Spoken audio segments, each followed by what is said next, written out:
In other sports news today, 30 years ago, the Rockies played their very first official game at Coors Field. First Coors Field official game on April 26, 1995. Rockies hosted the New York Mets.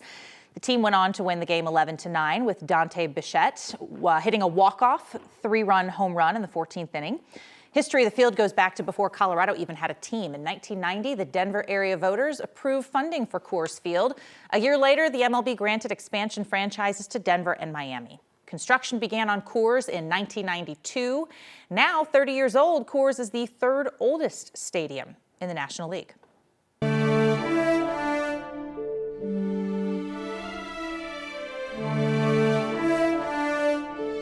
Today, Catholics across the world paid their respects to Pope Francis. The first pope from Latin America, laid to rest today at Rome's St. Mary Major Basilica. More than 250,000 people descended on St. Peter's Square, including several world leaders. The funeral began with an elaborate set of rituals at the square where Francis made his final public appearance for Easter just a few days before. The cardinal delivered the homily described him as a pope among the people, a sentiment shared among people across the world. He was different. He was not afraid to speak, and according to me, in my opinion, he was always ready to give a voice to the voiceless. Now that the Pope's funeral is over, the process to choose the next Pope will begin. Right now, there's no concrete timeline for conclave, but it is expected to begin sometime in early May. We'll have more on the Pope's funeral coming up in our second half hour tonight. But here in Colorado, at a special mass in Denver today, many local Catholics reflected on the legacy of Pope Francis, a legacy that often clashed and caused friction with Catholic doctrine and other church leadership, but also endeared him to many everyday Catholics seeking acceptance and a more welcoming Pope. 9 News reporter Ria Jha joins us from the Basilica here in Denver tonight. Ria? Yeah, I spoke with people who gathered here today, and some came to mourn, some came to celebrate his spirit of acceptance, and others came to pray for the future. To be seen.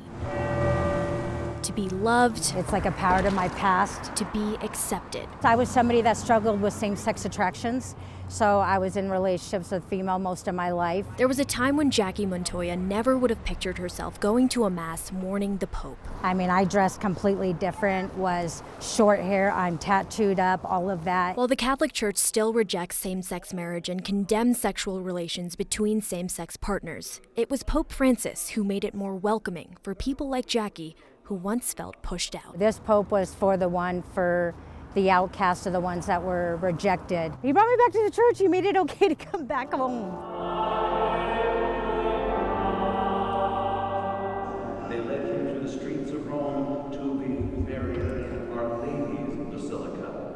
But guess what? You're also in Our Lady's Basilica here in Denver. On the day of his funeral, Catholics in Denver gathered to mourn the Pope, who showed them acceptance. Oh, he made great strides for the Catholic Church, promoting women to higher positions.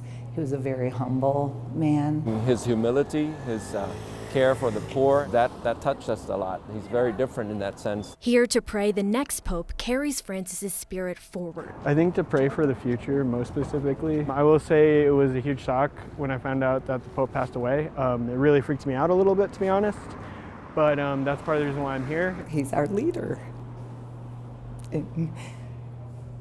He did so much. For many, Pope Francis wasn't just a leader. He was a force of change. That's it. The acceptance he shared is now a hope many are carrying into the future. So I'm not worried about the next Pope. He was about bringing everybody together, that no one person mattered more than another. The Archdiocese says today was part of a larger wave of prayers across the world. They're asking people to keep Pope Francis and the future of the church in their prayers. Reporting live in Denver, Ria Jha, 9 News. Ria, thank you. Police in Craig, Colorado, were involved in a shootout with an armed man today. Craig Police Department says its officers responded to a home on Ashley Road. They had a report of a man with a handgun. When officers got there, they say the man was displaying the gun. Not exactly clear what happened next, but it ultimately ended with a shootout. The man went to the hospital. None of the officers got hurt. We do not know how that man is doing tonight. The officer who shot the man was placed on paid administrative leave, and there is now an investigation underway. Today, Colorado state leaders sat down with Denver's Black leaders today to talk about issues impacting the community. Democratic Senator Michael Bennet, Denver Mayor Mike Johnston, Police Chief Ron Thomas in Denver. Just some of the folks that were involved in this discussion, talking with community members about issues like housing and affordability. Some of the organizers of this roundtable called on lawmakers to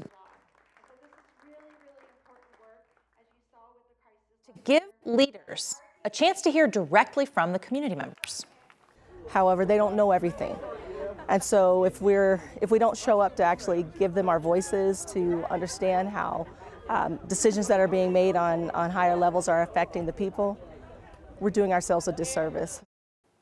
She suggests that folks participate in some future discussions if they have anything that they want to talk about specifically. All right, let's take a live look outside this afternoon. There's Denver on a pretty nice day after the past few days were gloomy and stormy. Today really improved. Corey, it was a great day to get out in the yard, do a little bit of work, and we've got even more warm weather coming tomorrow. Yeah, we could have another one identical to it, maybe even warmer. It got up to 77 degrees here, officially here at Denver International Airport, down to 72 now, but most of town is still in the 70s at this hour. We could duplicate this day tomorrow and maybe even get up a little bit warmer. Our forecast is for 80 degrees, quite a bit more sunshine too, so good chance we make it to that 80-degree mark tomorrow. Other things that we are watching, the wind tomorrow will be an impact, I think, mainly 30 to 40 mile per hour winds, but that's going to elevate the fire danger just a little bit out there, and we do have fire weather warnings in place.